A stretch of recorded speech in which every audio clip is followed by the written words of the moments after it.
ನಮಸ್ಕಾರ ಆತ್ಮೀಯರೇ, media house ಕನ್ನಡಗೆ ಸ್ವಾಗತ. ಬಿಗ್ ಬಾಸ್ ಸೀಸನ್ 12 ಮುಗಿದು 2 ವಾರ ಆಗ್ತಾ ಬಂತು. ಬಿಗ್ ಬಾಸ್ ಗೆದ್ದಿದ್ದ ಸ್ಪರ್ಧಿಗಳು ಕೂಡ ತಮ್ಮ ತಮ್ಮ ಮನೆ ಸೇರ್ಕೊಂಡಿದ್ದಾರೆ.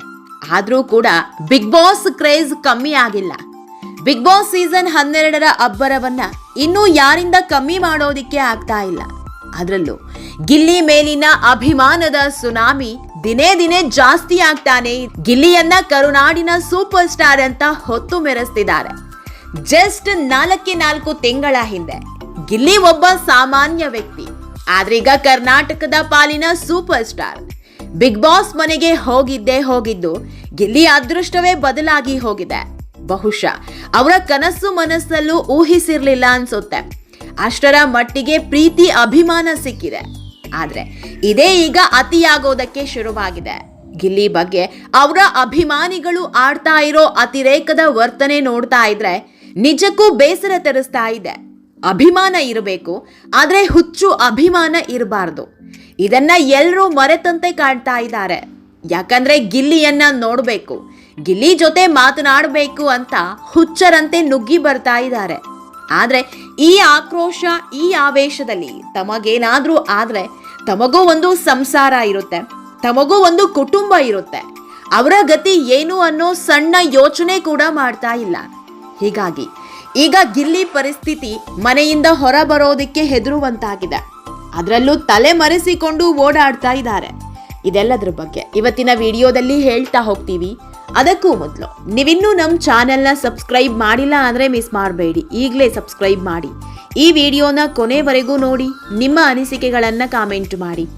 ಆತ್ಮೀಯರೇ, ಗಿಲ್ಲಿ ಇವತ್ತು ಈ ಮಟ್ಟಿಗೆ ಬಂದಿದ್ದಾರೆ ಅಂದರೆ ಅದಕ್ಕೆ ಕಾರಣ ಜನರ ಪ್ರೀತಿ ಅಭಿಮಾನದಿಂದಲೇ ಈ ಮಟ್ಟಕ್ಕೆ ಬೆಳೆದಿರೋದು. ಪ್ರತಿಯೊಬ್ಬ ನಟ ಕೂಡ ಇದನ್ನೇ ಬಯಸೋದು. ಜನ ನಮ್ಮನ್ನ ಇಷ್ಟಪಡಬೇಕು, ಜನರ ಮನಸ್ಸಲ್ಲಿ ತಾವು ಸದಾ ನೆಲೆಸಿರಬೇಕು ಅಂತ. ಗಿಲ್ಲಿ ಪಾಲಿಗೆ ಇದು ಒಲಿದು ಬಂದಿದೆ. 10 ಸಿನಿಮಾ ಮಾಡಿಲ್ಲ, ಹೀರೋ ಆಗಿ ಕಾಣಿಸ್ಕೊಂಡಿಲ್ಲ, ಮಾಡಿದ್ದು 3-4 ಸಿನಿಮಾ, ಅದು ಕೂಡ ಸಣ್ಣ ಪುಟ್ಟ ಪಾತ್ರ.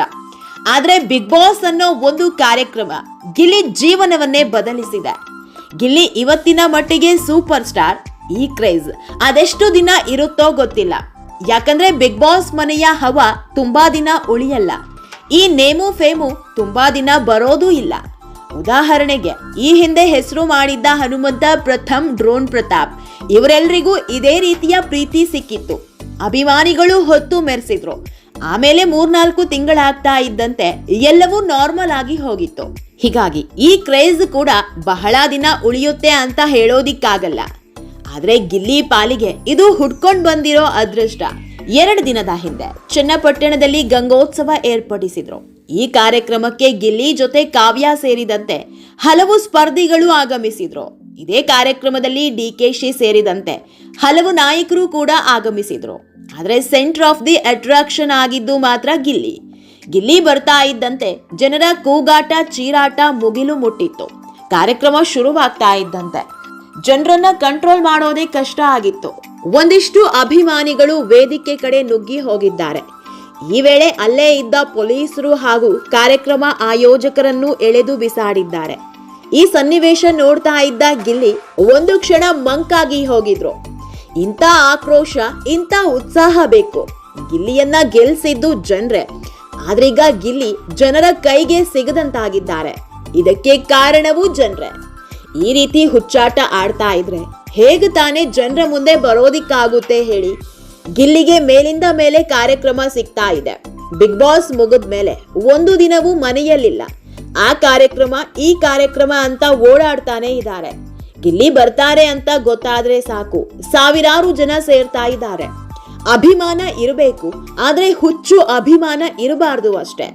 ಗಿಲ್ಲಿಯನ್ನ ಪ್ರೀತಿಸಿ, ನಾವು ಅವರ ಅಭಿಮಾನಿಗಳು ಅಂತ ಹೇಳ್ಕೊಂಡು ಓಡಾಡಿ, ಅದರಲ್ಲಿ ತಪ್ಪಿಲ್ಲ. ಆದ್ರೆ ಅಭಿಮಾನದ ಹೆಸರಲ್ಲಿ ಅತಿರೇಕದ ವರ್ತನೆ ಮಾಡಬೇಡಿ. ನಿಮಗೂ ಒಂದು ಕುಟುಂಬ ಇದೆ ಅನ್ನೋದನ್ನ ಮರಿಬೇಡಿ. ಸಣ್ಣ ಎಡವಟ್ಟಾದ್ರೂ ಬದುಕೆ ಹಾಳಾಗಿ ಹೋಗುತ್ತೆ. ಆಗ ಯಾವ ಗಿಲ್ಲಿಯೂ ಬರಲ್ಲ, ಯಾವ ನೆಚ್ಚಿನ ನಟನೂ ಬರಲ್ಲ.